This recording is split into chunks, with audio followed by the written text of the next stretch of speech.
Hello YouTube, it's been a very long time since I've made any kind of content.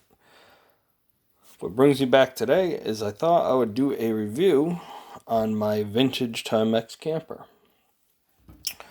There's not a lot of videos about these on YouTube, and it's quite a culture icon from the 80s, with seen on the wrist of MacGyver, and I've always wanted one, as being born in the 80s, the late 80s myself, and growing up watching MacGyver. So, yeah, let's get into the review.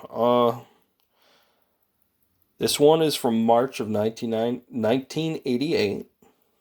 I purchased it off of Etsy. I think I paid $60. Some would say that's too much.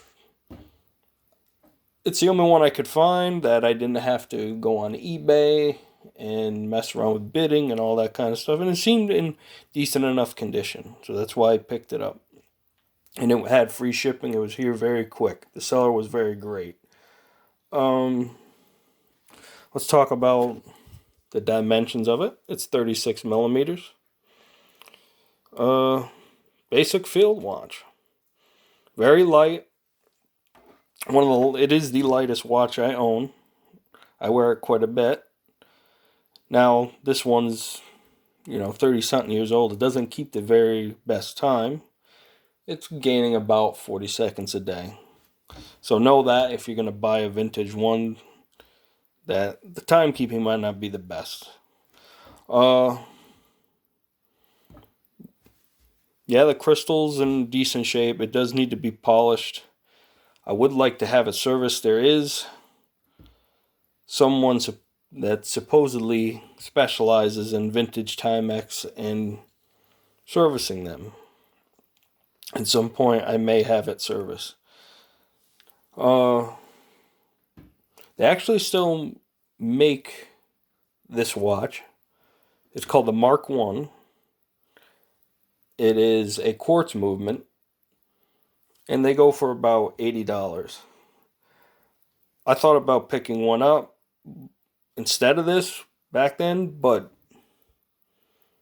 it's, you can't beat an old mechanical vintage movement. I may at some point still pick one up. I'm not really fond of the system on how they have the case back with that, though. I hear they're prone to breakage. The other part of this video is going to actually be talking about taking the buckle and buying an aftermarket strap and modifying it so this would work on your wrist. My wrist size is 8 3/4, which is quite big, and some would say this is too small for my wrist, but like I said, I find this very comfortable. So, hey, wear what you want, and that's an argument for a different time on watch size versus wrist. For size comparison, I actually have my SRP 777 here, and I will put it next to it so you all can see. And I think that's 44 millimeters, so to today's standards, it's a very small watch. This would be considered a woman's watch at 36 millimeters, but I really like this kind of style of field watch, and hey, it's comfortable. Now, let's get on to the band. What I did is I pulled this original band. It's probably about 2 inches short, and it was very dingy, and it's very hard. I mean, it's 30 years old. And what I did is I went on Amazon, and I looked up extra long NATO straps, 18 millimeters.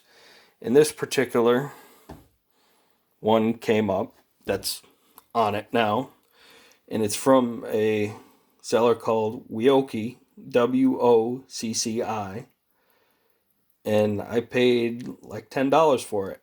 They're 290 millimeters long, and they come like this with a keeper like that, like a Zulu kind of keeper, but they come as a NATO, a 3-band NATO.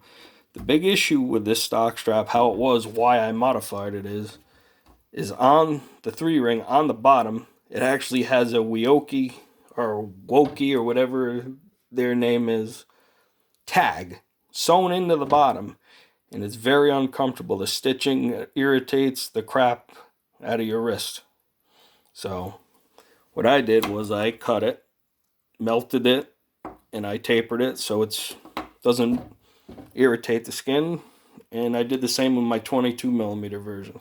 Now this particular one comes in 18, 20, 22, and 24 millimeters.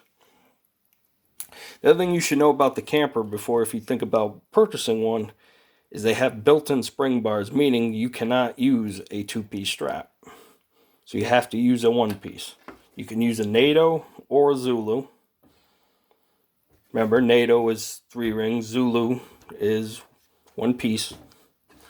And yeah, so basically all I did was cut the stitching all the way around, slid the keeper off and the buckle, the stock buckle.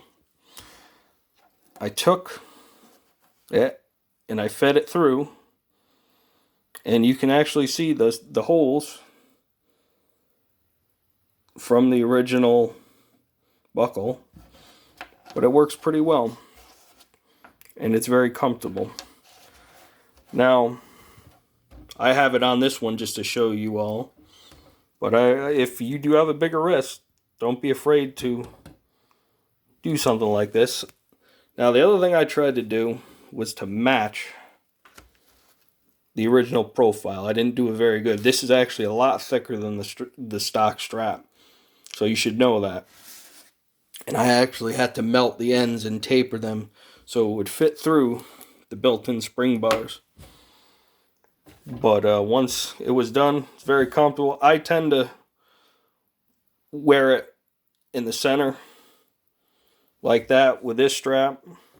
With this is Zulu, I will put the watch head all the way to the end and wear it like that, because this keeper tends to, if you have it the other way, will bite into the bottom of your wrist.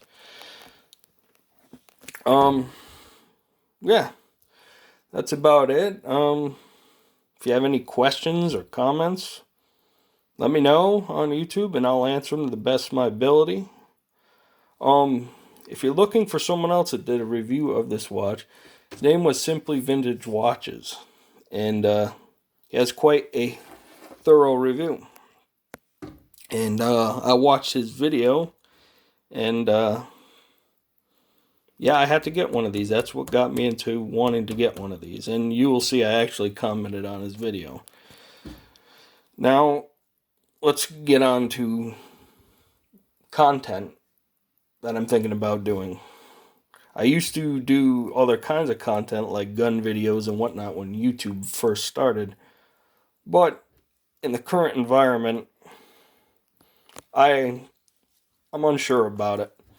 But if it's something that my viewers don't want to see, because I know I still have some subscribers, even after 10 years almost, I mean, I'd be willing to make the videos. I'm not here to make videos for money or anything, monetization or anything like that. I'm just here to share information and whatnot.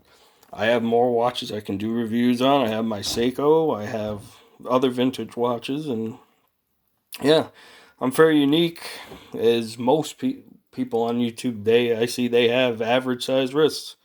I have a bigger size wrist, so it's normally a pain for me to find watch straps and watches that normally fit well or look well. I mean, I have another 33 millimeter khaki vintage one, but it looks very small on my wrist, and some would say, oh, that looks very horrible. So, but let me know what you think, and yeah. So, thank you very much for watching.